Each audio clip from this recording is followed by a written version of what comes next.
Thank you. So welcome from my side as well. I will share with you the protocol and the results from the latest findings that are playing a critical role in salmonella control in the poultry industry. So a short intro. Salmonellosis is an important foodborne disease. All of you know that.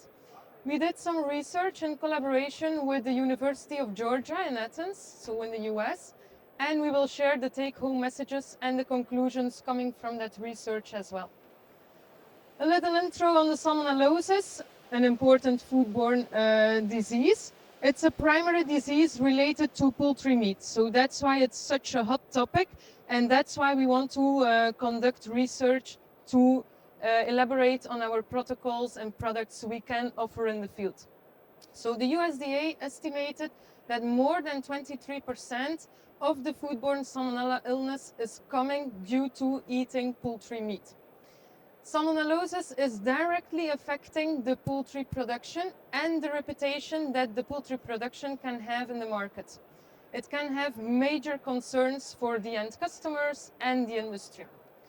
Salmonellosis is a major concern, and that's why we have different regulations, measures, action plans that we need to take, that we need to follow to avoid and to reduce salmonella as much as possible. And on top of that, it's a very important topic in the One Health approach. We want to start from the farm and we want to go to the fork. So it's an approach, One Health, farm to fork. What are the research goals? We want to evaluate an effective protocol, a complete hygiene program with our products. And with a complete hygiene program, we are talking about cleaning and disinfection of the barns. We are talking about cleaning and disinfection of drinking water systems inside the barn. And we are talking about drinking water disinfection for animal consumption. That's what we mean when we talk about complete hygiene programs. So we evaluate the effectiveness of these programs to control salmonella prevalence in the poultry production and in the poultry meat. These trials were conducted together with the University of Georgia in the US, and it was conducted by the Department of Poultry Science. This is quite a busy slide. I will try to explain it quite clearly to you. That's the research protocol. As you can see, the orange boxes are showing the 3 different stages in the poultry production that we were evaluating or following. So here I want to focus on the fact that we were following the whole production chain. So we started with the pullets. So we had a pullet protocol, and in every protocol we had a treatment group and a control group. So the treatment group was taking into account the complete hygiene program, where we are talking about cleaning and disinfection of the barn, drinking water treatment, so cleaning and disinfection of the systems, and drinking water disinfection for animal consumption. In the control group, in the pullets, we just conducted cleaning and disinfection of the drinking water systems, because we want to make sure we exclude external influence of drinking water systems themselves. We took different samples, so here you see the timeline. So the pullet phase is from week 0 to week 20, and the samplings were done in week 4, 8, 12, and 20. Then the broiler breeder protocol, treatment group, control group.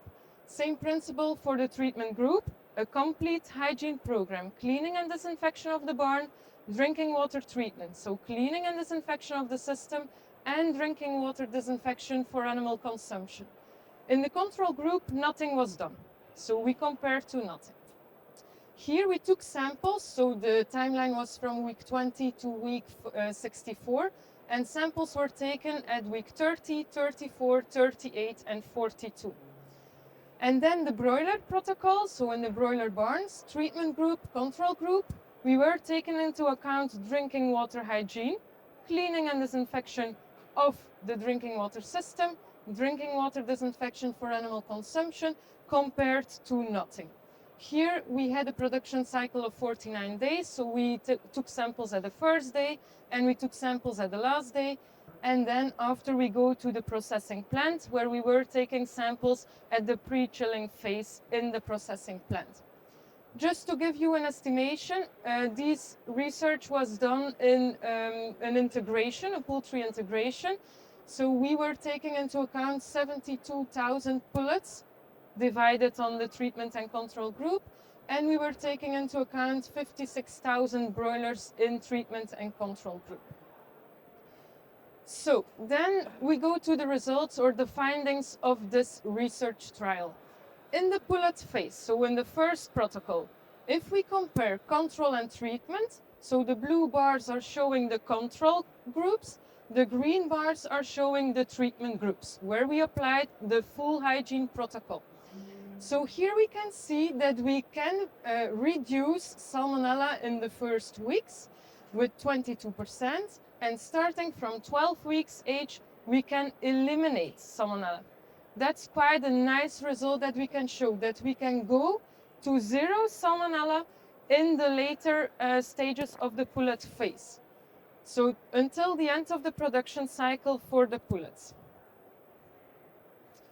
The second result was in the breeder phase, so the middle protocol from the slide where we show the protocols. Here we can show very nice results. So again, the blue bars are showing the control groups and the green bars are showing the treatment groups. So here we see in 2 of the cases that we can really eliminate Salmonella, and in 2 of the other cases, so here you see the different samples taken from the sleds, shoe covers, drug swabs and litter swabs, so different types of samplings were done. Here you see in 2 other cases of the shoe covers and the litter that we can reduce the Salmonella prevalence during the breeder phase as well. So the conclusion here is more than 95% reduction of Salmonella prevalence during the breeder stage. And then the last result in this research trial is on the processing plant. So here we can see quite a nice reduction on the Salmonella prevalence as well. What does this mean? If we apply a complete hygiene program during the poultry production chain, so pullets, breeders and broilers, then we can reduce the Salmonella prevalence in the processing plant. So the presence of Salmonella on the broiler carcasses can be reduced with 67%, or that's what we can show here in this research trial. Here again, just to repeat, the samples were taken at the pre-chilling, so that's just after the evisceration of the carcasses and before they go to the chilling, so pre-chilling phase. So here we can show significant difference as well. So then I go to the conclusions of these trials or this research. If we apply a complete hygiene program, and then we are talking about the Sidlines and Ecolab company hygiene program, where we are taking into account cleaning and disinfection of the barn, so the animal houses, drinking water system cleaning and disinfection, so really cleaning the drinking water lines at sanitary stop before the production starts, and drinking water disinfection, so for animal consumption, that's during the production cycle, then we can effectively contribute to the reduction of Salmonella prevalence and even elimination of Salmonella during the pullet and the breeder stage. And we can effectively contribute to the reduction of Salmonella in the broiler carcasses at the processing plant. That's the 67% reduction. The first one in the orange box is talking about the more than 95% reduction that we could show. So our Sidlines and Ecolab company main take-home message here is, if you apply a complete hygiene program, cleaning and disinfection of the environment, drinking water hygiene, then this can be a crucial tool to control Salmonella, to reduce or even eliminate Salmonella in the poultry production and to reduce Salmonella prevalence at the processing plant as well.